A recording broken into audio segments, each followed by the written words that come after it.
All right, good morning. It is Thursday. What day? It's Thursday the 15th. 15th of December, and this is Ask a Traffic Cop. If you are here because you meant to be, well, you knew you were getting into. My name is Sean Shapiro. I'm a police constable with the Toronto Police Service, and I go live on social media to answer your traffic and police questions. Ask a Traffic Cop is just that.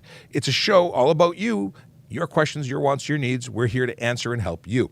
Now, we are currently broadcasting on a multitude. Can we say that? Do we have enough to be a multitude? We are on several. Do we have to be several? We're on a whole bunch. We're currently broadcasting on TikTok, on Instagram Live. We're on YouTube, Twitch, LinkedIn, Facebook. We're even on Twitter, even though Twitter doesn't work properly. It's not an Elon thing. It's just that Twitter won't allow us to see your comments. So if you want to ask us things, please jump onto one of the other platforms so that you can be heard. We want to answer your... This show doesn't work unless you ask questions. So you can watch on Twitter, but you can participate everywhere else. We have a guest joining us momentarily once he sorts out his access control issues. He will be joining us. His name is Brian Max. He is a race car driver. He is a YouTuber. He is a car driving person enthusiast. He does a lot of stuff. He's a co-host of Dave's Corner Garage. He does a lot of stuff. And he's joining us virtually, so you'll hear him and you'll see him as long as you're not on TikTok or Instagram Live. He'll be on the horizontal screen. Now, we've got Big Jeff Fresh coming in by YouTube. We've got Chase coming in by YouTube. Kayla Draconis also coming in by YouTube. Oh, does it really? Thank you for telling me that. Apparently, I updated. I put snowflakes, but I didn't add the correct date. Thank you, Chase, for keeping it real. I put the wrong graphic out. I was so excited to put snowflakes and make it a wintry theme because the snow's coming. I didn't update. Yeah. Oh well. Stuff happens. We have Akila Draconis who says he can't stay. He's got a meeting, but he's here anyway. And all right. Oh, let's see. We'll talk about that in a second. Good morning, Q. Q says, boop to Snoop. That is, if you're in the live on Instagram or on TikTok, please hit the screen, tap it, show those hearts, tells the Instagram and TikTok algorithms that you like us, that there's value here, and that you should bring more people to the party. If you're on a platform that doesn't allow you to do that, please share it with your friends and family. People that might find value in what we do here. And what do we do here? We answer your traffic and police questions. Before Brian jumps in the room, which I'm hoping is soon, but no pressure, Brian, if you're watching while waiting for your access control issues to be resolved. Let me tell you what's going on in Toronto in terms of Vision Zero enforcement team.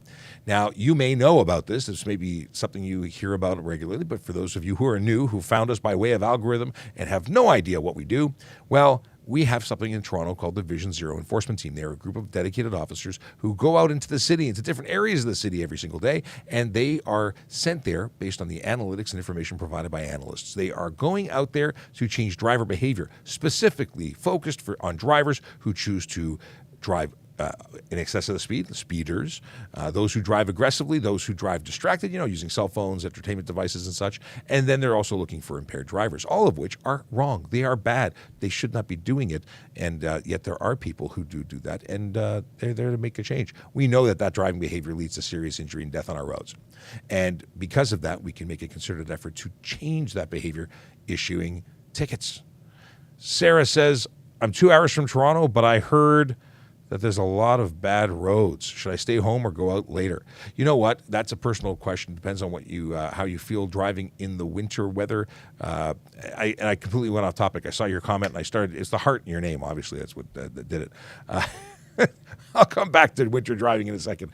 I never finished my message. See, the intro, this is just not going right. Okay, so today being the 15th of December, our Vision Zero enforcement team, they are in 22 Division, 33 Division. Those are the neighborhoods of Etobicoke, West Mall, Queensway, Etobicoke in general. We've got Parkwoods, Donald, Bayview Village, York Mills. Those are neighborhoods with real people who deserve to be safe. They want to be safe. They want to enjoy their community without the risk, the unnecessary risk that is, brought into the equation when people choose to drive unsafely. I have a Brian Max. Let me bring him into the room. Let me hit this button. We're going to do some wonky stuff here. I think. Do we have audio? We should have audio. How's that? You're coming through on a different. Let me change the channel here so we make sure we get the audio to the right place. Maybe we can hear you now, and we'll confirm with everybody else that it's working. Mic check. Mic check 1 2 1 2. We hear you. Excellent. And some people even see you. That's great. Not everybody though. Hang on a second. I got a refrigerator in the background. I got to change my zoom. Oh no. Is it zoomy enough now? Well, at least my refrigerator's out of the shot. I don't have a refrigerator in here. Well, you are lucky because my refrigerator is in here. For anyone who is tuning in and didn't know that Brian was joining us, Brian Max is a race car driver, a automotive journalist, a co-host of a radio show. You do a lot of different stuff. Yeah, a bunch of things. Might know a little bit about driving. Who knows? He's one of those driver guys, and we've been talking about this. Yeah, there's a helmet over there. And I saw that helmet because you showed it to me. You brought it into the studio when we did our podcast episode. Yeah, it's retired now.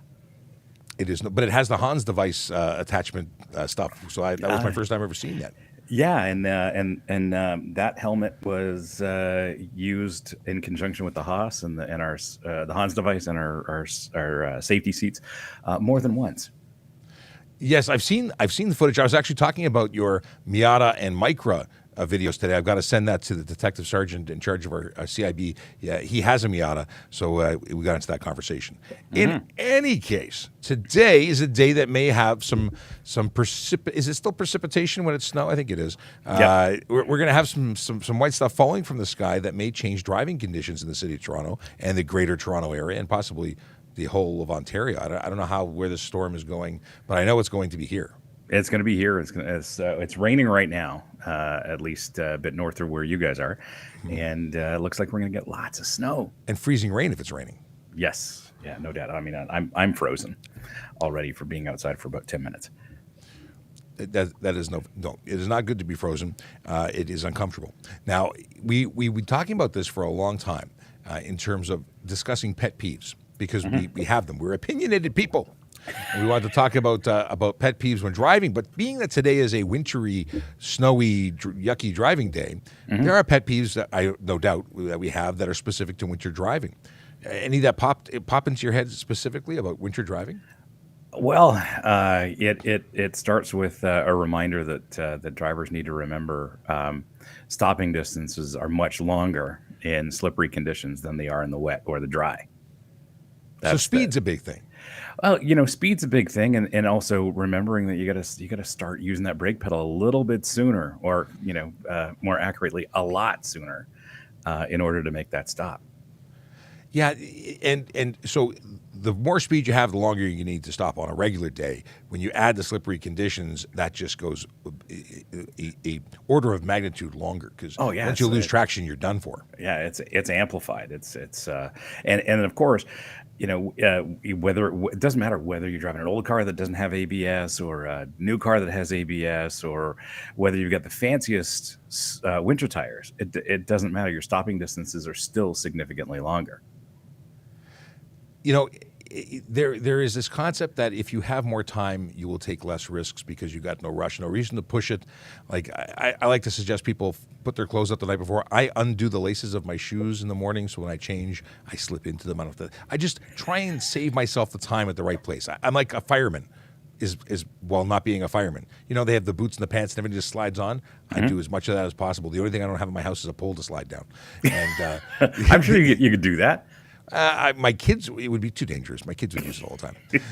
But all of that is to make life easier in the morning. And then you add the whole clearing of the snow. And I have a big pet peeve when it comes to snow clearing. The people who are driving like a snowball with wheels, they scrape out a little line on their windshield so they can see through. Yes. Those are scary people. Well, that's. I mean, like I said in my recent video about hooking the steering wheel, that sort of thing. When you're not clearing your car, that just says to me that you're not really interested in driving, and you're certainly not interested in the safety of yourself. Oh, we lost him, and he's back. Am I back? You're back. There we go. Technology. Yes. So this is the thing about like, I mean, we go back to the first point they made which was about vision. And if you can't see because you haven't cleared your windows, you can't see. I mean, that's not a good situation. And yeah, it takes a few minutes, but you know what? It's probably not your first winter in Toronto, so get used to cleaning your windows. There is, let's see, someone says here, can you please reply to my question? I reply to questions when you put them in the Q&A. If you are, by the way, if you have questions for myself or Brian, throw them in the Q&A section, throw them into the chat. We will get into them. We're just doing a little intro here. We're just getting into it, but we'll talk about questions. I love questions. Questions are good. Yeah, vision is key. You're often going to hit what you can't see. It's a problem. Yes. So the whole idea of clean your car, because that's again my pet. So the pet peeve extends beyond just the concept of only scraping out one little area of the window. Also having the people who leave snow on the top of their car, the back of their car, where it's sliding around. They accelerate, it slides over their hood. Then they stick one arm out the window and start cleaning their windshield with it. Yes. These are horror shows, absolute horror shows on the road. But these are people, as you say, they aren't interested in driving, but they drive anyway. Yeah, well, they sure do, and more often than not, sure when the temperatures are right, the snow that's on the roof or the hood or the deck lid will slide around. But oftentimes, what happens is that actually releases at higher speeds, like when you're on the 401 and flies up. If there is a layer of ice there, that's going to damage another car quite easily. None of that is a good situation. It's scary, and you mess up other drivers, people who did take the time to clear their cars, and then you dump your stuff. I believe in charging these drivers when they do that sort of thing. Folks who do things unsafely, well, they're unsafe. They need to be Absolutely. We got. I want to take a question just because there's a couple of people got questions that we could dump into, and then we'll come back to some other pet peeves. So here's a question. G2 DUI of between 0.01 and 0.08. A G2 has a BAC of 0 requirement. They cannot have any alcohol in their system. They're not DUI for the purposes of a charge under the Criminal Code of Canada until they're 0.08 or above, but they would receive a suspension. Now, 0.01 to 0.05 or to 0.049 would be a suspension because of their violation of their condition. 0.05 to 0.079 would be additionally a violation where they have a worn range reading, and they'd get a suspension for that. And then additionally at 0.08, they get arrested. So that's the answer for Corey, who asked that question. And we have, can we park our car overnight in a privately owned plaza? If you own that car in the if you own the privately owned plaza, you can park wherever you like. But there are rules in plazas as to where you can stay, and they can have you towed. So you can't just legally leave your vehicle on property. It gets more complicated. But I'm not a parking person. You should ask the appropriate account for that. That would be TPS parking, parking TPS, drives me bananas, they named it wrong, and TPS_bike cart to get your parking questions answered most appropriately. Back to things that peeve us. Oh boy. Well, I'm seeing a question in the chat here from somebody named Josh. I don't know if you're seeing it on my. I see Josh. Yeah, you see his question? I do. The question is, why do I deserve to lose my license for sliding in my parking lot on the fresh snow? Who am I hurting? It's just fun. I can even put that on screen. The question is well, here's the deal. In your parking lot, it's private property, your personal property, but you're still covered, or at least the extension of the Highway Traffic Act applies, and it's unsafe to do it. Now, if you're alone in your own property and you get hurt, who gets hurt? You do. You're still someone we're trying to protect, even if you don't want that protection. So the Highway Traffic Act was amended back in 2021, I think it was September 12th, and on that day, basically farmland, private property, parking lots, your own property, everywhere was subject to the Highway Traffic Act for stunt driving, and you would lose your license for 30 days on your first time, as well as your vehicle for 14 days. And that's just what happens immediately. Once you're convicted, you would lose your license for 1 to 3 years. You'd receive a fine of $2,000 to $10,000, and we lost him again temporarily, and he's back again. Dropped out again. Don't know why. That's okay. We're cool. we're good like that. Mm-hmm. So the answer is why? Well, because the government's protecting you from you. Now, if you go to a racetrack, and Brian, you know all about racetracks. Sure do. You can do all those fun things that you're talking about in a controlled environment. If you're, in That- fact, maybe they wouldn't let you. Well, there's several places where this can be done, and of course, I learned all about how to control a car and slide it at the same time in at one of those facilities, and that's the right way to do it, and that's because the surface is predictable. There's going to be no other traffic, no pedestrians, all of that stuff, and it's a very safe environment. And of course, in my case, the environment was designed exactly for that. So that's the best place to do it. Now that it's winter, there are some winter driving programs. So my friends at Drive Tech, and it's driveteq.ca, they actually do a winter driving program at Pinestone near Minden. I've been there a couple of times. It's a long It's a bit of a from the drive. city. Bit of a drive, but very, very cool programming. You bring your own car, or they actually have cars that you can rent for the day and explore driving on ice, and it is just an amazing experience because everything kind of happens at a lower rate of speed, and you can figure out how to balance the car, how to control the car in that very low grip environment. It's very, very cool, and I've had a lot of fun up there. So this brings me to a question about, because you said grip, and I'm changing the direction of the conversation to tires. You once said to me, it's all about managing your tires, and that's for racing on a regular. But what about winter driving? It's exactly the same thing. So, we've got a few different categories of tires right now, and some of it may be confusing. So, a lot of people are driving around on what are all season tires, and that's typically what comes on most vehicles. High performance stuff will often come on a high performance summer only tire, and those tires don't work below, they don't work below 10 degrees or 12 degrees C. So they're just not good for the winter. Now there's a newish category of tire called all weather, and that gets a winter rating on it. They get a snowflake.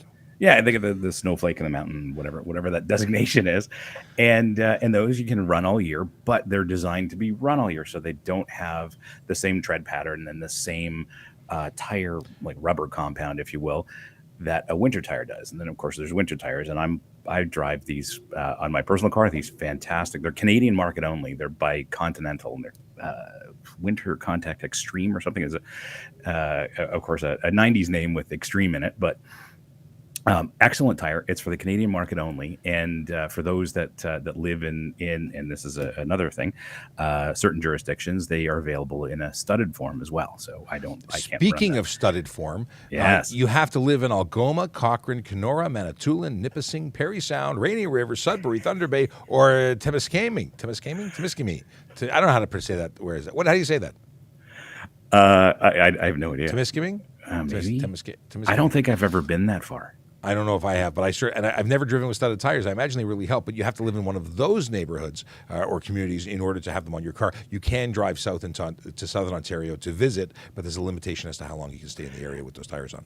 Yeah, so every I live in Midtown Toronto, and I mostly walk. For somebody who loves driving, I mostly walk in my neighborhood, and every once in a while, a couple times a week probably, I'll hear somebody drive by on studded tires. It makes that humming. Yeah, it's pretty clear. It's pretty noticeable. But I have driven on studded tires on ice, and I've done ice racing as well on studded tires, and the grip that studded tires provide on ice is incredible, and that's why they exist.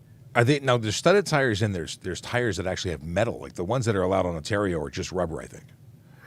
So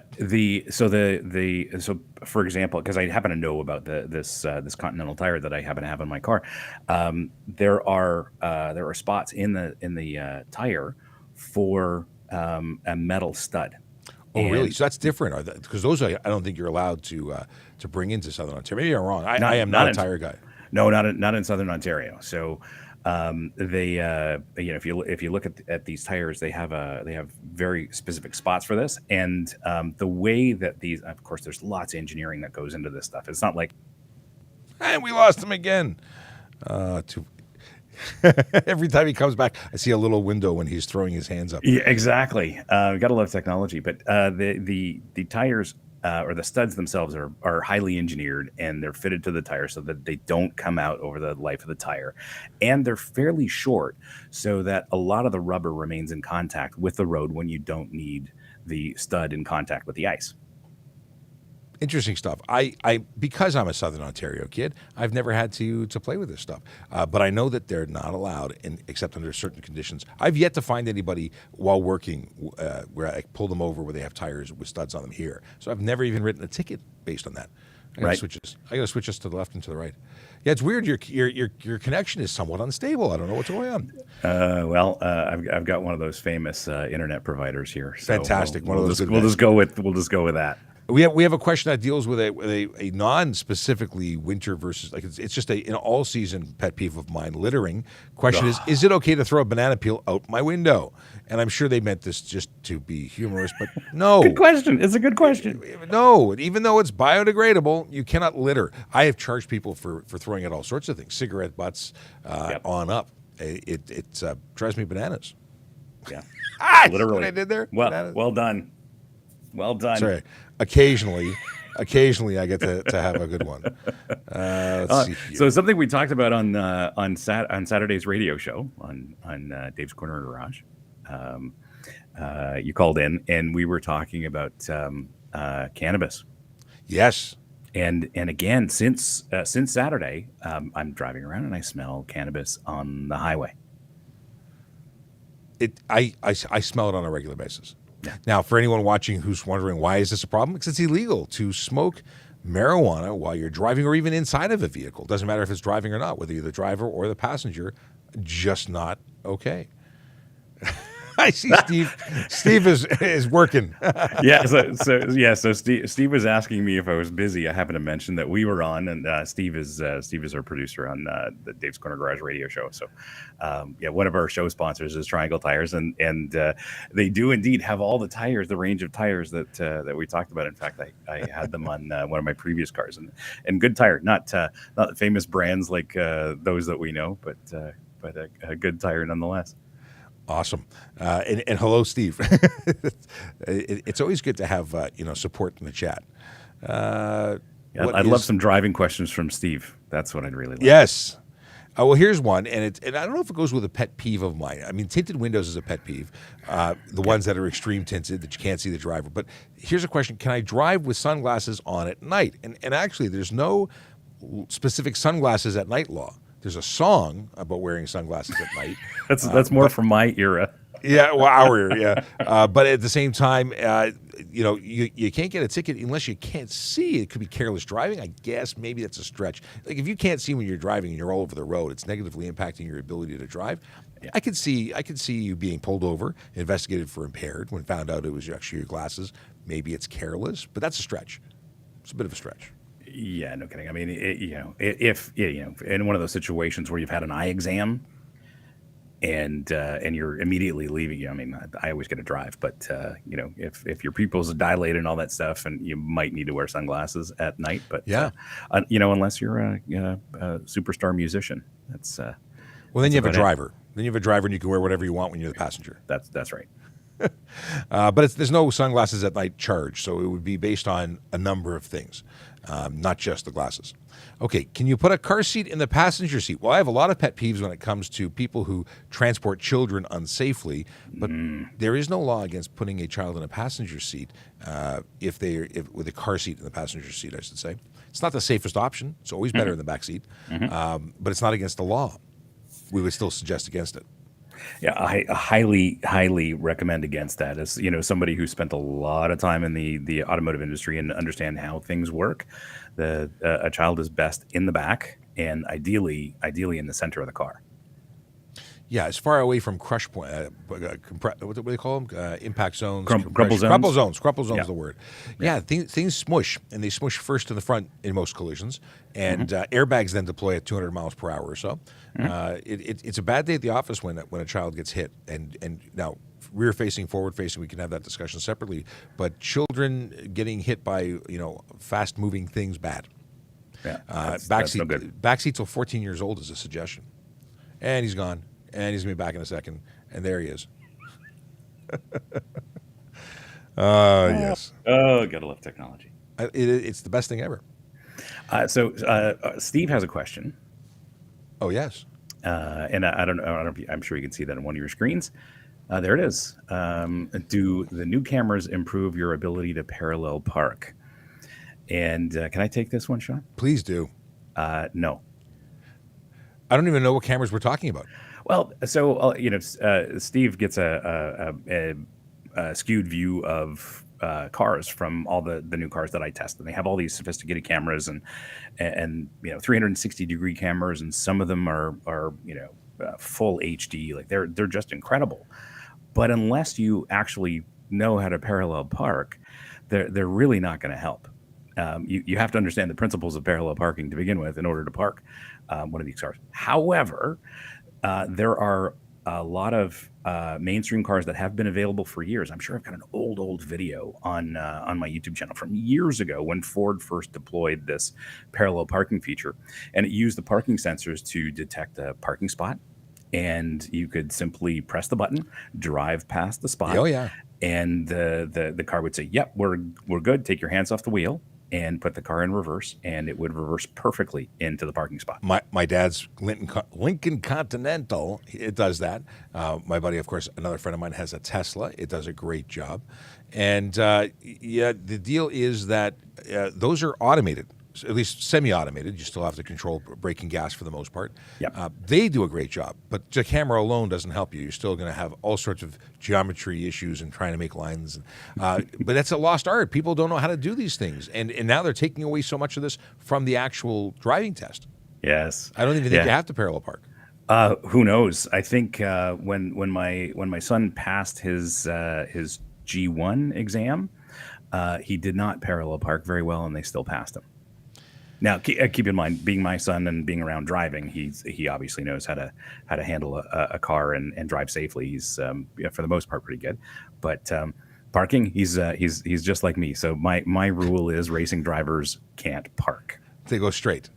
No, forward. I can never like 1 in 100 times. 1 in 100 times can I park properly.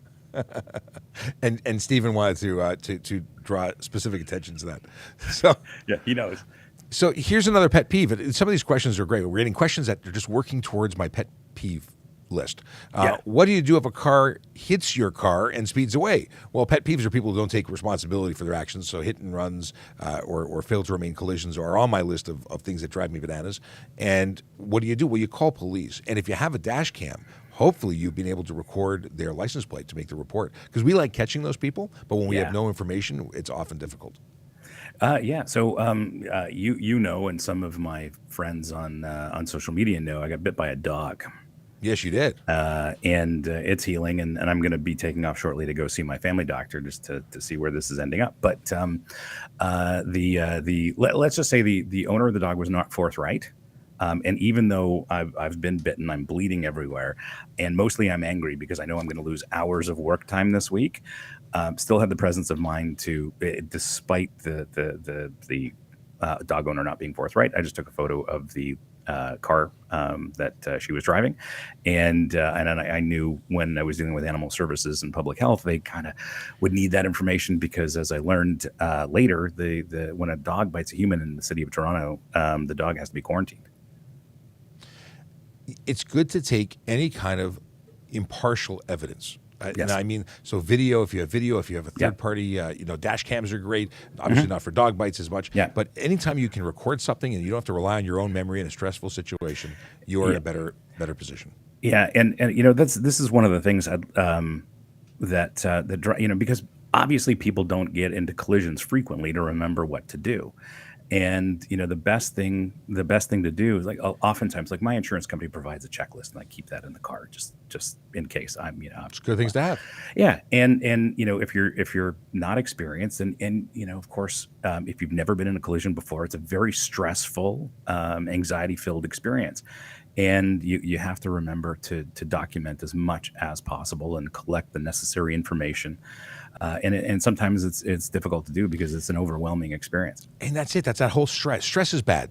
Anything involving change or stress messes with people's flow, their day. You may know the answers on a Monday, but when things go, and like when he leaves, I don't know what's going on. You know what I think this could be? I don't think we had to talk about this, but Chrome.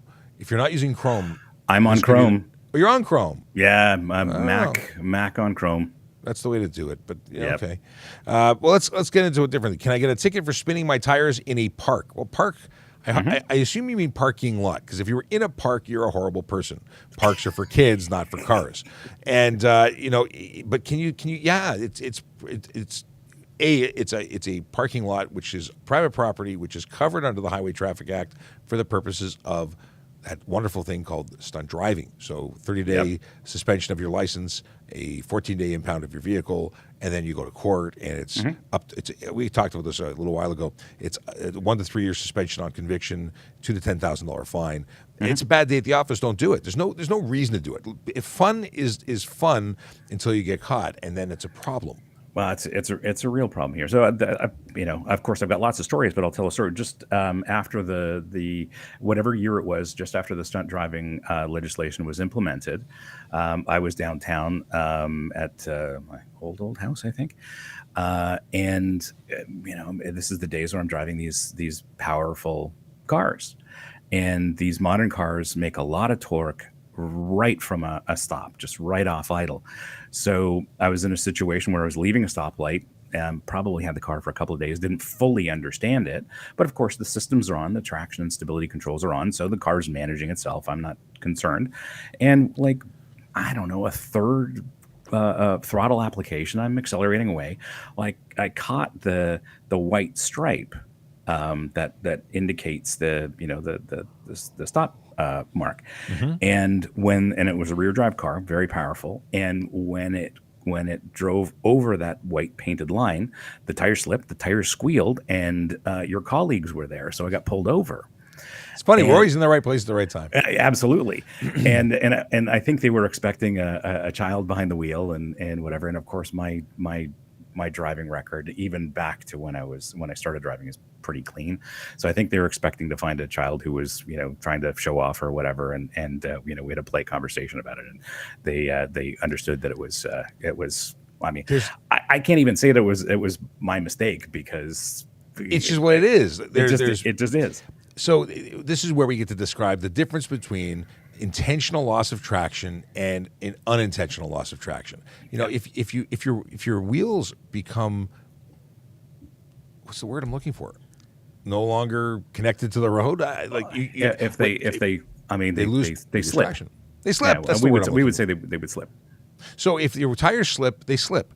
If you're pushing your car to slip, it slips, and then you continue that slip through the intersection at a 30-degree angle. That is not an unintentional loss of traction. That is something that is bad driving or bad driving. It's just not. There's no place for it on the road. No, there is a place for it on the road, and that's in very special situations where you have permits and the road is closed and there is nobody else on the road. Yes, yeah, I like that. I've done that, but otherwise it's just bad news. Yeah. So, when people say, well, I'm just trying to familiarize myself with the weather. For safety reasons, I've got to do this drifting because I need to know how to protect myself on Yonge Street. No. Right. No. I can help you if you want to learn how to handle your car at the edges of its performance and levels of grip, and even learn how to control that. I can help. Just not on Yonge Street. Or on a private definitely not on public track. On the track. Yeah, racetrack's great. And we can talk more about racetrack stuff later. But there is an episode with Brian. I don't remember what number was it, 12 or 13, where we talk all sorts of. We show some great clips of your racing and your crashing and great cool stuff. Crashing hurts. Yeah, regardless of where you do it. Well, and regardless of the safety equipment. Oh, absolutely. So here's the thing, and we've talked about this before. In a race car, I've got so many more levels of safety, ensuring that my injuries will be zero or at least minimized. And yeah, I've been hurt in a race car, but in a road car, it's a completely different thing.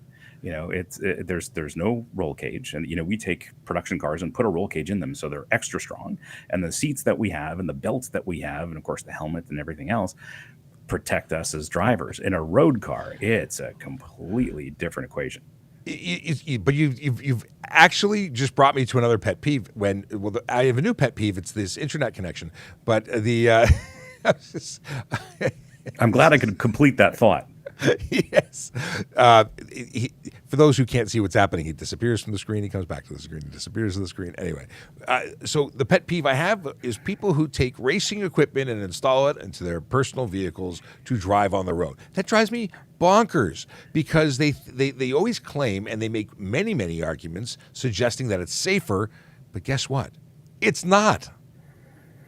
Not even He's close. shaking his head. He's shaking his head a lot. Not even close. Well, that was just in case I was getting cut off by the internet again. But for example, replacing modern seats with a like a racing style seat is bad news because the seat typically comes embedded with side airbags in it, and that is necessary for safety in a road car.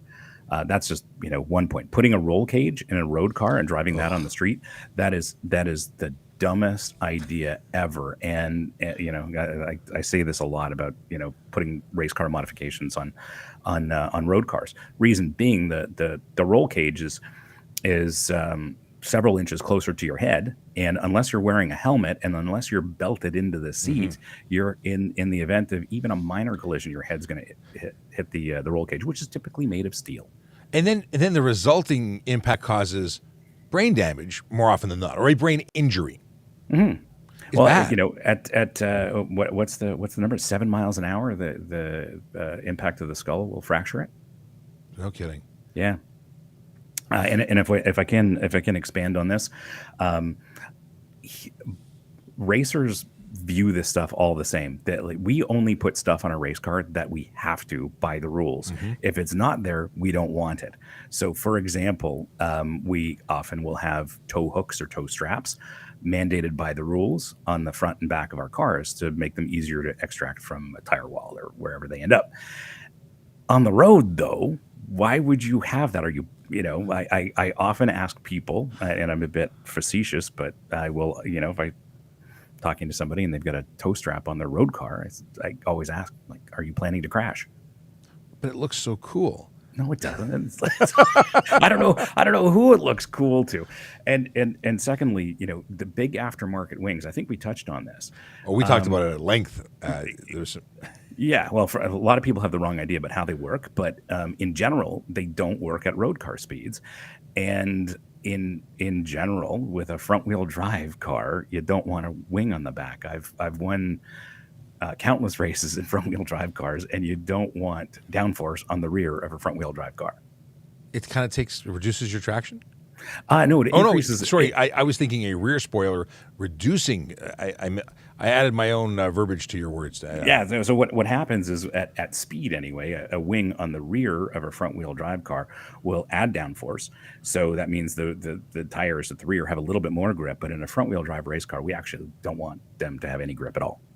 We're getting into esoterics now, but if you're driving a Honda Civic or a Hyundai Elantra and you have a wing on the back of your car, number one, it's not working at road car speeds, and number two, you probably don't want it activating when you're on the racetrack anyway, because you want the rear of the car to slide a little bit to help you get around the corner faster. This is a comment. Sorry, I'm reading on my watch. It says here, don't professional racers have their pit crew tie them in like a parent putting in a toddler into a car seat? Even tighter than that. Oh gosh. Yeah. Even tighter than that. So our harnesses in race cars are 6-point, and our seats. It's a complete safety system. So it's our race cars. They call it a safety cell, but it's a seat structure. And for each driver, we have a molded insert. And then we've got 6 belts, basically full side protection, full head protection. And then when we get in and out of the car, we're strapped in as tight as possible. Yeah, it's not something you can do with your Amazon purchased, a personally installed set of straps that may or may not be properly done, that may not or not meet the quality requirements. Like these are not street legals. Aftermarket, racing type harnesses not street legal. They're not street legal, and I think the easiest reason to relate why they're not legal is because first responders are trained to look for a regular road car seatbelt, and when And when you're halfway through a thought, you get interrupted. yes, so when first responders come across one of these racing style harnesses, they have no idea how to release it, and some of them are quite complex. You got to It's cut it. More often than not, you just got to straight cut it. Yeah, I mean, if I saw a racing harness, sure, I'd know how to do that, but first responders don't know how to do that, and it's not obvious. So what ends up happening is it takes more time to remove that person from a vehicle because they don't know what they're dealing with. Especially, there's sometimes time where there are civilians who have responded and they're trying to help you and they can't help you. So it's just it's a bad idea. Those are things designed for the track and should only be used on the track. Yeah, and again, it all works as a system. But what I think is really funny, and it's the way that I get to have a laugh at the folks who insist on having those harnesses is you still have to wear the OEM seatbelt in order to comply. That's true. You have to wear your regular harness or your seatbelt over the harness that you think makes you look cool. Yeah. But whatever. It's aesthetics are everything, aren't they? Someone had a question that popped up and it expired, but I still want to. What would you do if you saw flames shooting out of an exhaust? And I'm sure that's a question for me as the police officer, but it is a pet peeve. These burble tune, gargle, horrible sounding cars that people think sound cool, and then some of them that have flames shooting out because they're burning the unspent fuel in their exhaust pipe. There are some cars that actually do shoot flames, and they are legal. They are street legal. Which ones are those? So if you go to my YouTube channel and look up the McLaren 600 LT episode, I managed to capture it at sunset. And there are several cars that, of course, that are very expensive, but for some reason they comply with the law and they do indeed shoot flames under certain conditions. Probably driving in ways you're not supposed to be driving. I'm assuming. No, it's high RPM and deceleration. So so you can do that legal. And the road that I was driving absolutely legally because that was in California where they have adult speed limits. Well, we'll leave that one alone. But I was driving absolutely legally and whatever second gear, top of second gear, and I released the throttle, so we're decelerating, and then the exhaust system and the engine management allow some unburned fuel to travel all the way through the exhaust system and actually combust when it exits the tailpipes, if you will.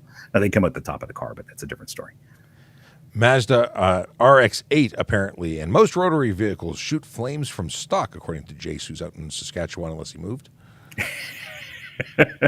Yeah, well, there's not a current rotary vehicle for sale today, so and that's primarily for emissions reasons. So that might be one reason why. Jace is calling you out. He says he's wrong. You can absolutely strap yourself in, and first responders do know how to remove racing harnesses. He's a volunteer firefighter. Well, he's the exception. He's the exception. Yeah, it's not an everything. Listen, there is the exception and the rule, and very often people are going through the motions and expecting one thing and are shocked and have to rethink something. You're on a track, and as soon as you change anything from standard, people are taking extra steps. It just costs you more time, regardless of you're not approving of that particular statement. They're still illegal, regardless of whether or not it takes longer, or they can identify them, or they have a knife, or they don't. It's still illegal. But yeah, they part of the paramedics toolkit is going to be that set of scissors that can cut through a penny that you could buy at the home show. Yeah, exactly. Yeah, racing harnesses are very durable. They're very difficult to cut through, and that's not a good situation. Since it's going to snow today, I'd love to remind drivers to again take extra time to stop, and also safely take the extra time to stop when getting completely on that brake pedal whatever pedal pressure it takes. But when my mother was alive, every winter we'd go into it, and I'd ask her to go out because she grew up without ABS, and I'd ask her to go out, and I got my need for speed from my mother, not my father. So I'd remind her to go out and stand on the brake pedal so that she could feel and hear what the ABS was doing. And these are not bad things. It's not a bad thing to get an idea of what your vehicle feels like. We're just not saying go out and spin around in parking lots. That's a different situation. Yeah. And he disappeared, and he's back. Doing that in a parking lot is definitely illegal. So we've got a place to do it. Lots of places. And if you look around hard enough, you'll find lots of winter driving opportunities, winter performance driving opportunities. And going back to that, driving with the intention of driving safely to get a feel for the road. If your vehicle slides, that's not stunt driving. It's what you do once you slide. It's to recover immediately and not to continue the game of playing at creating these unsafe situations. So we're not saying you cannot practice driving in the snow. We're saying that you cannot intentionally spin around, do donuts, and do unsafe things. There's a difference. Obviously, you can't do donuts and say, but I was just practicing driving in the winter, because that's just not what it is. Anyway, Jason, and go ahead. Jason was just saying he's not disagreeing with the fact that they're illegal. He's just disagreeing that people don't know how to open seatbelts. And we appreciate your clarification. Yes. And I'm glad somebody there does know exactly what we're talking about. Absolutely. You have to go, do you not? No, I just checked my timing. I'm still good. I was expecting to have snow on the ground right now, and you were giving yourself that extra time. Exactly. So I can finish up. Cool. Well, that's awesome. We'll keep it. We'll keep you on until your connection takes you off again. Yes, exactly. What is more dangerous, impaired or distracted driving? Well, they're both a level of impairment. You're impaired when you're distracted, even if you're daydreaming. They're just distracted by different means. They're both dangerous. Yeah. I don't know if I could say one is truly more than the other. They're both dangerous, and that's why we've seen so many people, charged for the offense of distracted driving. Yeah. Thousands. We've had I haven't looked at the stats recently, but last time I checked, we were over 7,000 charges for distracted driving. And according to TIRF, the Traffic Injury Research Foundation, the number one cause of collisions on the roads in Canada, and possibly everywhere, are distraction, but not necessarily that of using a cell phone. Simply not paying attention, being a daydreamer, being lost in thought is a significant enough distraction to cause collision. So when you start adding drugs or devices to increase your already, not paying attention, it's a recipe for disaster. Yeah, absolutely. And I think we've touched on this before. The idea of humans being capable of multitasking, particularly in a driving environment, is not a thing. It's absolutely not a thing. This idea of multitasking is actually switching your concentration from one thing to another. You cannot concentrate on driving and another task at the same time. It is impossible. You're switching your concentration from one task to another. 100% on one to 100% on another, and we've done lots of little games and tests to play, to test that out and really show it. So many little games that we can play to show, and we're going to do some videos about that at a later date. Oh, excellent! But it is totally false to think that you can do two things at once, and even it's not even a matter of you just can't do two things at once. Yeah, it just doesn't work, and when I'm in the race car, it is there's a reason why there's a crew chief and an engineer at pit side to do all sorts of calculations for me as a driver in order to do my job on the racetrack. We have a very off topic question, but it's a Canadian question. Love it. And it's a plug for, you'll know in a second. The Canadian Show asks, where's the best place to go for Canadian trivia? so twice a week, the Canadian Show actually hosts a live stream on TikTok where he does Canadian trivia. And it's very entertaining. And if you haven't seen him, you got to check him out. He's based in Thornhill. He does this trivia stuff. I've learned a lot about Canadiana. Is that even appropriate? Yes, it is. It is. It is a lot of fun. So I plan to be there at the next live. You should too. Let's see here. Any pet peeves here that I can see? Is it legal to drive with no shoes on? Not advised. but not illegal. I wonder if it's There, illegal anywhere else. I think it is. I think it may be in California. I've spoken to my friends about that. I think it may be in California. I don't know about the rest of Canada, but there are some cars that I've driven, and I typically wear skate shoes when I'm driving whatever. And for example, I was driving, last year or so, driving a Lotus, and the three pedals are in this tiny little space. And he's gone. And he's back. And I'm back. So my skate shoes really didn't fit in this tiny little space. So there was one occasion where I drove the car with no shoes, and then any other time I drove the car, I just brought a different pair of shoes. I have size 15 shoes. I don't care what. I can't drive that car. No, no, and my uncle was the same way. He loves taking a spin in these crazy cars that I'm driving in California, and that was one that he wasn't going to fit in. He's similar size to you, and two, his feet weren't going to be able to control the pedals. So it was the same situation. I'm a big advocate for proper footwear when you're driving, and we have lots. Which is no winter boots. Yeah, So winter boots are not good. bad. Yes, a big winter boots, bad idea.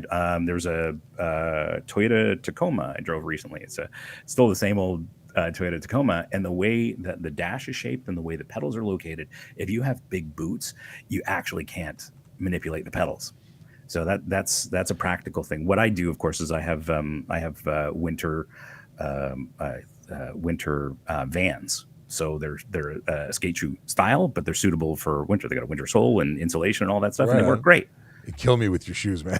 Well, then we could talk about racing shoes. Now, pet peeve. So I got to talk about this one. Okay. And if anyone's driving around and there's a little blue light on your dashboard that looks kind of like a light, that means your high beams are on and you're Ooh. annoying everybody you're approaching.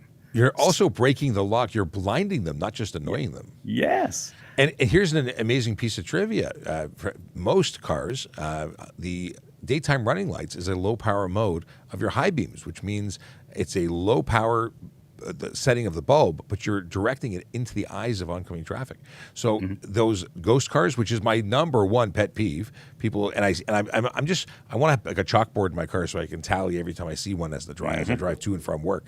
This is vehicles that don't turn their full headlighting system on. They think that their dash light is on, thus it must be that their headlights are on, and they can see because there are lights shining out of their car. No one can see them from behind unless they're applying the brakes. Anyway, that's a big pet peeve for me. Yeah, there's several brand new cars that actually do that, and because people can see their instrument cluster and other controls in the car, they assume that their lights are on. Especially here in the city, you don't know that your headlamps are not on. And the best thing to do with a modern car is to switch your headlamp switch to auto and leave it there. Auto magic. And then when you go to the mechanic turns them off so they're not blinded while working on your car. And then because you haven't set it in 3 years, you turn it, you don't realize you're driving with no lights. I did it once myself. I'm guilty of that. So here's the question. What is the question? There was a question. I had a question. About high beams? Gone. It was something about high beams. I can't remember what it was. Well, I saw it again. I saw it again this morning, and It's never ending. No, well, so the vehicle was darkly tinted, of course, so you couldn't identify the driver to begin with, and it had it was a BMW and it had a fake M badge on it as well. I love that. It's not a pet peeve, but it does cause a good laugh when people rebadge cars to look more expensive based on models. Yes. Oh, absolutely. So there's a gentleman who drives by here regularly with a newer BMW X6, and that's their SUV that looks like a coupe. Yep. So still a four-door thing, and he's got the biggest, fakest M badge on the back of it and a burble tune. It's perfection. It's entertainment. People think they're cool when they're not cool. Can I flick my lights to warn if a cop is ahead? Big pet peeve. It's a pet peeve not just because they're outing me as the enforcement officer who's trying to make the roads safer, but they're blinding vehicles by doing it. They're technically improperly using their high beams, failing to turn them down. They could be ticketed for that. Not for warning. Warning just means you're immoral and have you're helping people get killed. That's what you're doing. You're contributing to death on our roads. That's how I frame it so that you can get how ticked off I am at people who do that. It's not about me getting a ticket. It's about changing driver behavior. And if you save someone a ticket, you tell them to slow down, they temporarily adjust their behavior. They get away with it, and they continue being a bad person and accelerate. And I say bad person. I really want to say things that are going to get me in trouble, but apparently I'm not supposed to say that because I want to keep my job. Yes. The deal is that if you're speeding, people think that speeding, and this is actually my biggest pet peeve, speeders. Okay. People think that it's acceptable to speed. There's this, it's just okay. It's not a big deal. Some people think impaired driving is not a big deal. Others think drug impaired driving is not a big deal. All of these things are a big deal. And he's gone again. Just like the internet today. Yes, everything's a big deal. So it just drives me bonkers that people just think that it's no big deal. They're more important than everybody else. They want to get there faster. They got to go. We come at this. We come at the same thing from completely different perspectives. I want people to drive better and be able to point them in the right direction to learn how to drive better and all of that. And of course, most people don't really care. But there is as a racing driver, I'm always learning whenever I go to the track, whether I'm driving or otherwise. When I'm teaching, there are lots of things to learn, and that's how I approach driving. Yeah, driving on the road is a completely different thing, but there is always room for improvement, always. And if you are more proficient at driving, the safer you'll be. And the funny thing is, the more proficient you are, the more you understand the physics of what's involved, and you understand that driving fast on public roads in a lot of conditions is always bad news. There's so much bad news. Here's a question that John Woodstra asked earlier, and I think it's one of my pet peeves. Mm-hmm. I probably should turn up the volume so that somebody can hear it. Let's turn it up. Here we go. Good morning, Sean from Wasaga Beach. I was wondering if you feel there should be rules and regulations for the use of amber lights. I find that a lot of people, landscape companies, tow trucks, construction companies, tend to just drive around with them flashing and can be quite disorienting in the middle of the night. Is a good question. That's a great question. You know, there's time and a place when they're required, and tow companies are required when towing to activate those lights. And I appreciate that they can be disorienting at times. They are required by law. Now, then, where I was getting at, and I thought when I had just read the transcript briefly before pressing play, I thought we were talking about people who turn on their amber lights when it's raining, snowing, windy. Like, people use their hazards all the time and inappropriately, and that's really a pet peeve. But there is a reason why snowplows have lights on. There is a good reason for it, but I can appreciate it's don't stare into it. It's like don't look into the sun. Yeah, kind of. I don't see much of that maybe I miss it living in the city because there's just so much traffic and ambient light. Yeah, there's lights from everywhere. So maybe I miss it, but I think outside the city, it's perhaps more obvious, and it may be confusing to a lot of drivers. Is it an emergency vehicle or what? What is it? Well, yeah, but if they're just driving, Mm-hmm. They want to have their light on. Security cars don't usually do it. I have seen it, so it happens, but it's usually snowplow salters, work vehicles. Like, it's usually someone who needs to be seen, and then there's the people who just forget to turn it off. Right. So I can appreciate it. It's suboptimal, but I don't know about regulating it. I mean, we regulate everything, but I don't know about regulating amber lights. Mm-hmm.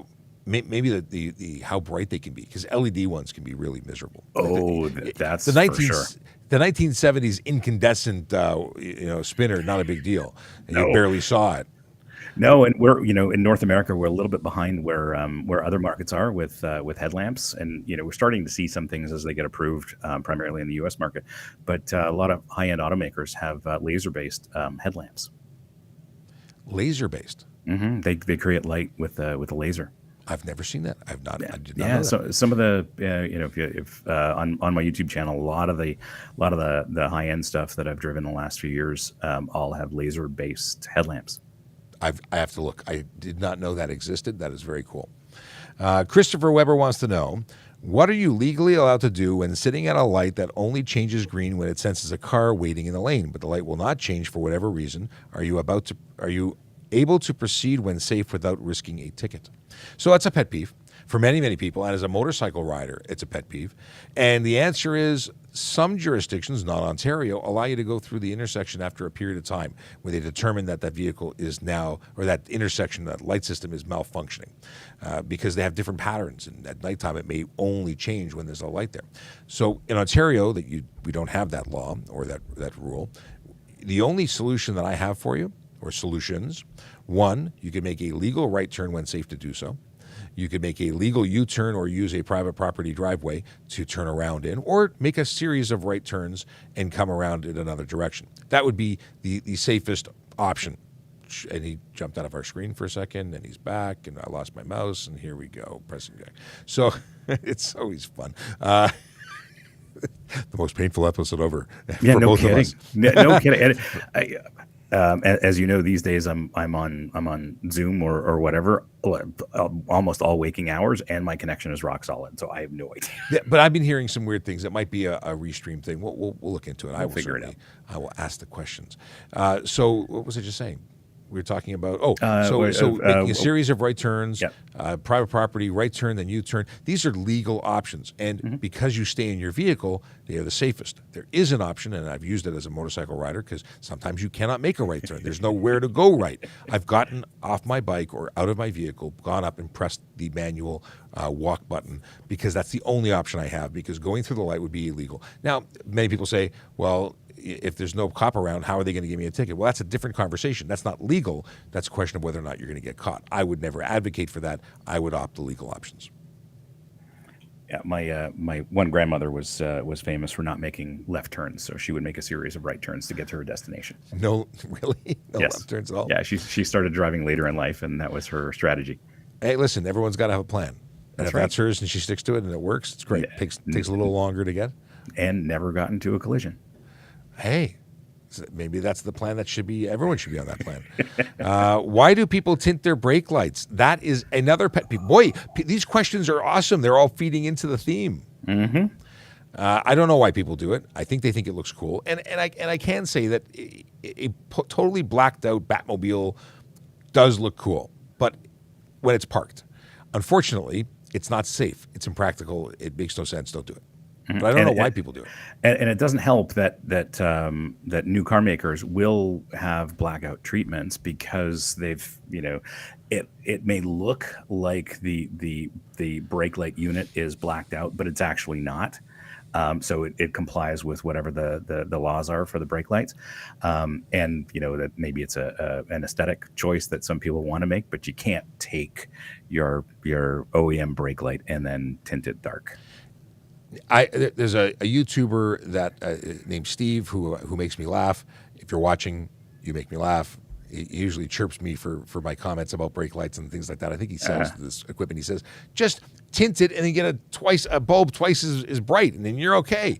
Well, maybe, but still, if you tint it, I think technically that's illegal in the by the letter of the law.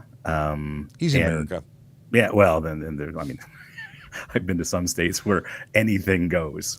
Yeah, no doors, no roof, no shirt. We're all good. Yeehaw. Quite. I have an episode on my YouTube channel from a couple of years ago. It's a Toyota Camry that I found in the parking lot at Daytona Speedway. It's on my YouTube channel. I'll check it out. It's exactly that sort of thing. Here's a pet peeve that other people have that I don't share. Why can police use laptops while driving? Well, it's the same question. Why can police use cell phones? Why can police carry guns? Why can police speed? Why can police go through red lights? Why can police arrest people? Why can police have certain duties and responsibilities? When we are out being police officers in the lawful execution of our duties, we can do a number of things. And one of those is using our laptops. And why are we using our laptops? Well, we have access to information that is vital to public safety and officer safety. And yes, I appreciate that you can't do it, but it's something we have to do. It's part of our job, and there's an exception under the law. Yeah, I can't imagine using my laptop while I'm driving, and I carry my laptop with me often because I'm using it, and I'm often not here in this office, and not a chance would I pull that out when I'm driving. Let alone so you have to know the phone. Well, and our phones we have an exemption for too, and our two-way radios we have an exemption. Same piece of law. But the deal is that one, we have a giant touchscreen. Everything is the size of that it would be need to be seen from outer space, so we can see it from. It's huge. So it's big old buttons. We're not typing reports while we're driving. We're interacting with large screen interactions, very similar to that of what your infotainment system's doing. The difference is we're saying pulling someone over, we're punching in a license plate, we're doing a quick search, we're doing things, or we're getting vital information that cannot be read or allowed, but is being transmitted as we're going somewhere. Or we're looking at a map to where we're going. There's a ton of reasons why we're looking at it, but it's all vital to what we're doing. Cell phones, many police officers were actually all issued a police cell phone now. And some police cars don't have... He disappeared, he reappeared. Some police cars don't have radios. Don't have radios or don't have stuff. We can run license plates on our phones. Sure. We can do all sorts of great stuff. They replace those computers. We have to have access to that information. Yeah. Let's see here. Well, with that PC Sean Shapiro, I must go. And the car that I'm driving, when I walk into the car with this in my pocket, I've got wireless CarPlay. So through my calendar, this knows exactly where I'm going. My Waze will pop up and Automatically? Automatically. And this just stays in my pocket. It's the way to do it. Yep. It's the way to do it.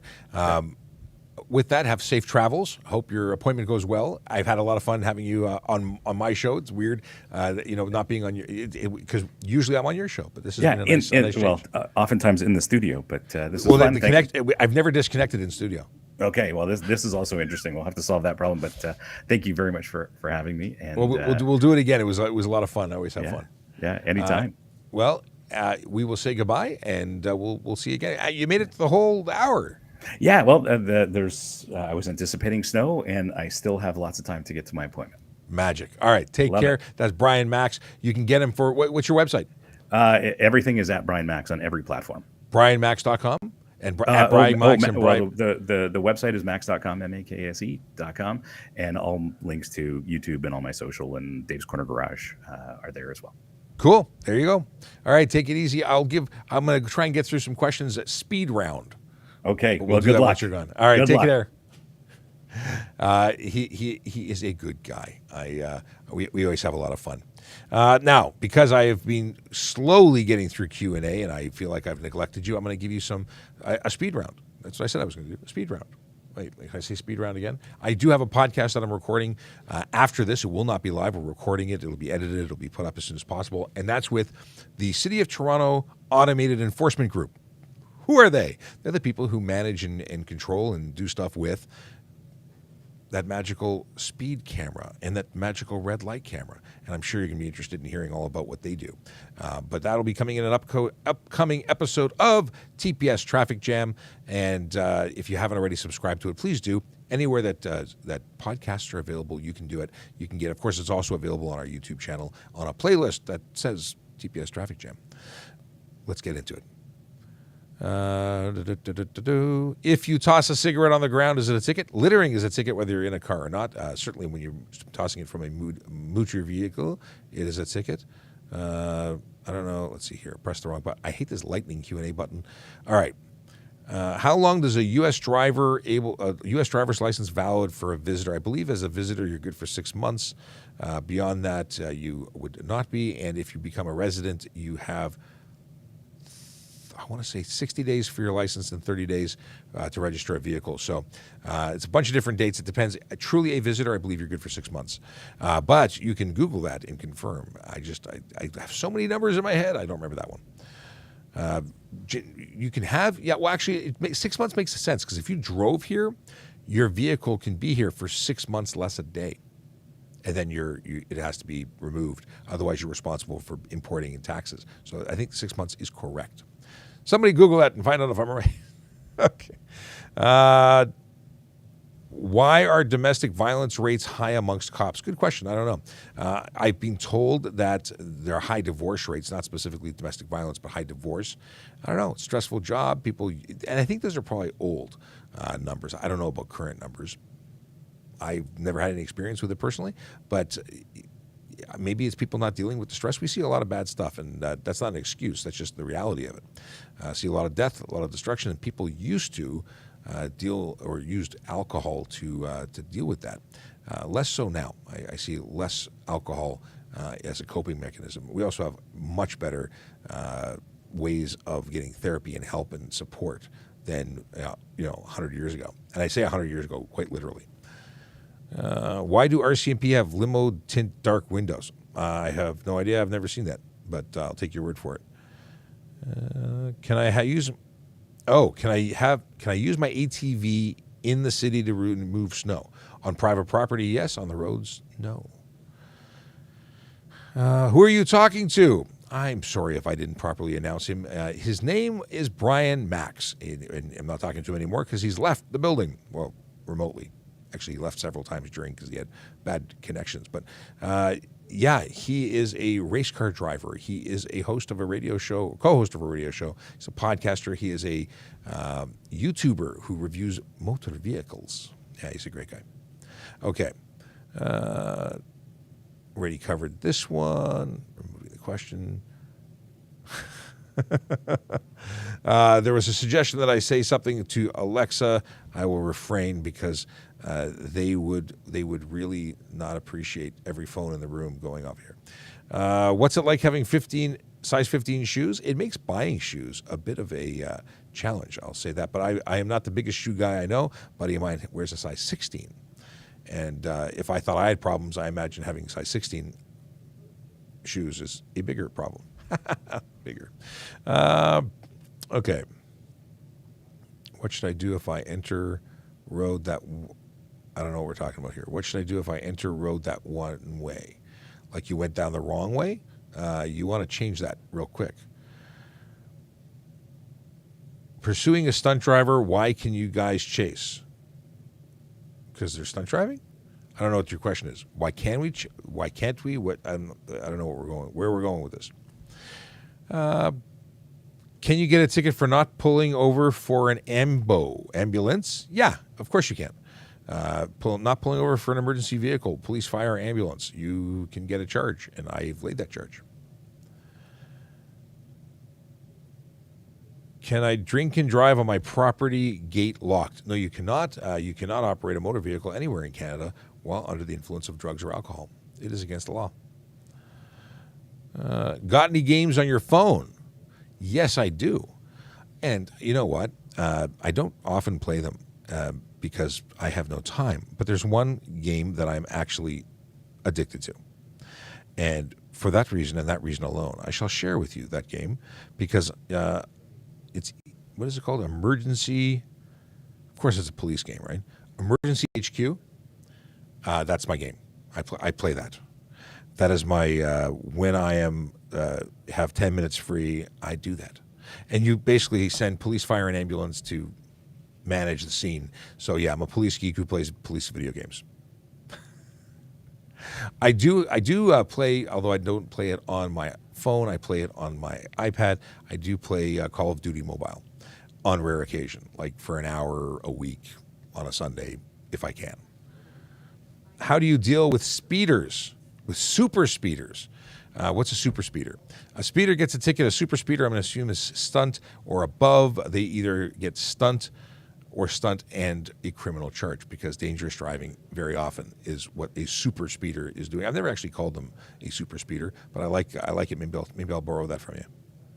Why do police touch the back of the police car when they approach? That is to create continuity. If that person takes off, at least I put my fingerprint there, and if I catch or find the vehicle, I can locate where I put my fingerprint, where they probably don't know I put my fingerprint, and then identify and create that continuity that is the vehicle that ran away. What is this? Having ticket for headlights can give demerits. It depends on the charge. Improper headlamps, I don't believe, has any demerits. It's an equipment charge, not a driving charge. But failing to lower your headlights might be. I think it could be 2 or 3 demerits. Let's find out together. As I googly goo it, let's see here. Low beam, I think is what it is. Fail to beam. Let's see here. Drive with headlamp coated. Drive with headlight covered. Modified. Spotlight, where is it? Lamps, 0 points for improperly aimed. Here it is. 2 points for failing to lower your beam oncoming traffic. I'm going to try and remember that. Is underglow legal? Underglow is not specifically illegal, but depending on how it's being applied, installed, used, could actually cause you to have issues. Like if it was shining light forward, projecting light forward would be an improper headlight. So there you go. Someone says, what happens if you got caught driving with your, I don't know what they actually got cut off. Not enough room for the full question. If you catch me stealing, are you catching me? What are you stealing? But I would certainly try to catch you.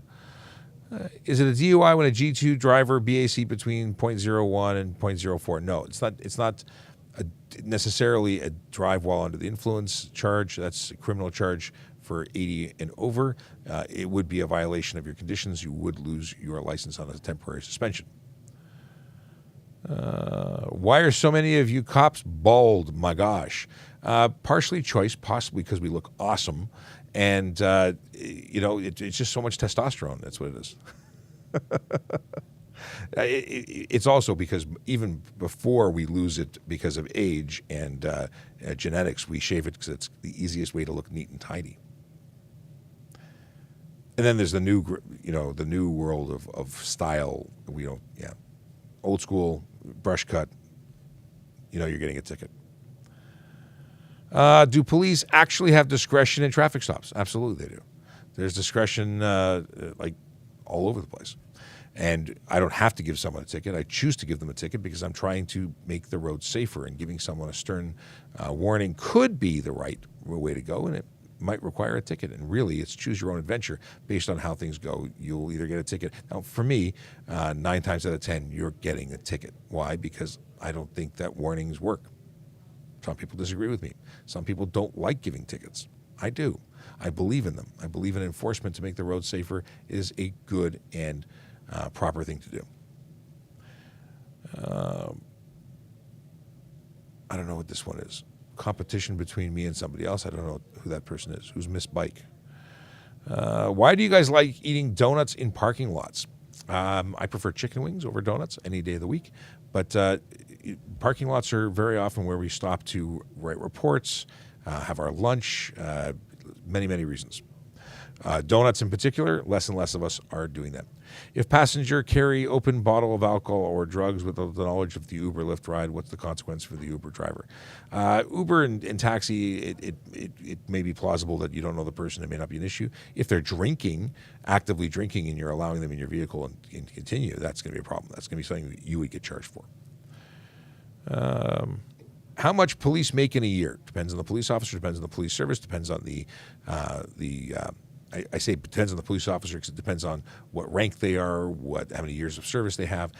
But if you're a full class one, what is it called? I've lost it. I'm trying to remember what it's called. It's called a first class. Yeah. We have fourth class, third class, second class, first class. So once you've been a police officer for a number of years, every year you move up. When you're a first class constable, I think it's $104,000 a year Canadian is what a Toronto police officer makes, and different services pay differently. Okay. A couple more minutes and I got to go. Can we put chains on this ice storm? No, chains are not permitted for the road. They damage the road. No chains allowed. Let's see here. What kind of warrants can police issue? Police don't issue warrants. Courts issue warrants. Police apply for warrants. Okay. Don't know what that is. At what age do you recommend to switch a kid to a booster? Well, it's actually prescribed by law. So let me pull it up for you because I can't remember what it is. Ontario, child restraint. And actually, I believe it's cipsac.org. It's going to be a great website for you too. But restraint guideline.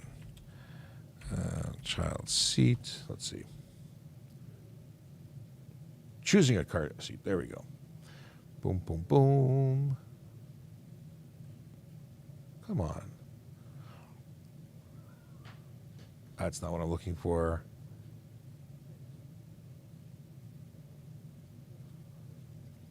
Okay. So there's usually a nice little chart, and that's what I was looking for. Where is it? Here we go. Booster seat. Under the age of 8, between the ages of 40 and 80 pounds, and under 4'9" is booster seat, but... Oh, here we go. So baby infant is up to 9 kilos or 20 pounds. A toddler is 9 to 18 kilos, and that's for a forward-facing car. Let me back it up. Rear-facing child seat, infant bucket, that is up to 9 kilos. Forward-facing child car seat is going to be 9 to 18 kilos, 20 to 40 pounds. But here's the deal. There are rear-facing convertible child seats that will accommodate a child in that range, a toddler. And medical personnel, professionals, doctors even.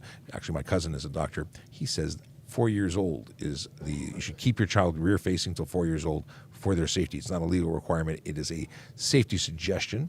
Then booster seat is when they are under the age of 8, between 18 and 36 kilos, 40 to 80 pounds, and under 4'9".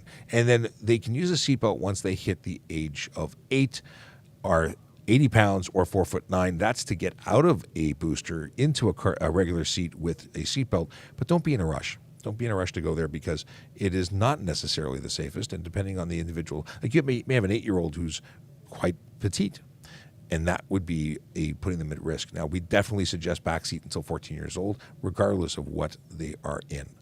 And with that, I must say goodbye. I've got 9 minutes to prep for the next podcast episode.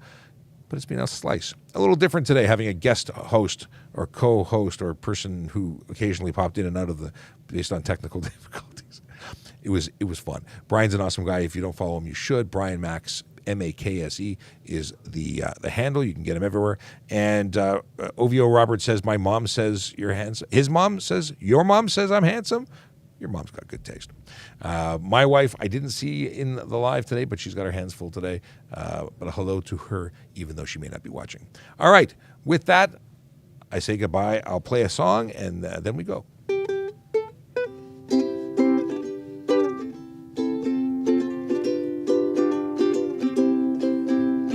Yellow light, red light, green light, go.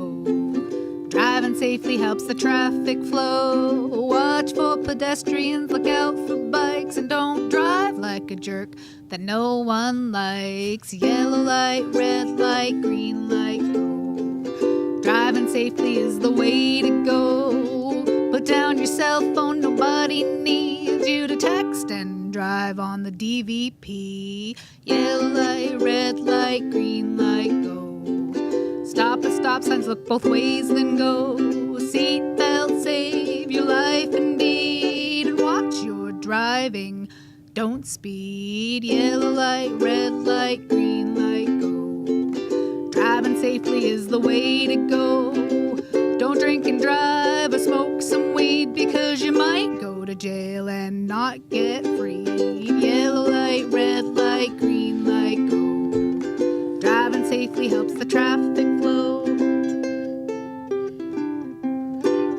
All right, back tomorrow. We'll see what time, because there's some stuff happening at our office, but we will see you tomorrow, and we'll create some videos so we can see in between. And next week, I'm on vacation, so no lives, at least not with me. What I'm going to do is replay old episodes of our podcast, which is also awesome, because TPS Traffic Jam is awesome. 10, 9, 8, 7, 6, 5, 4, 3, 2, 1, 0.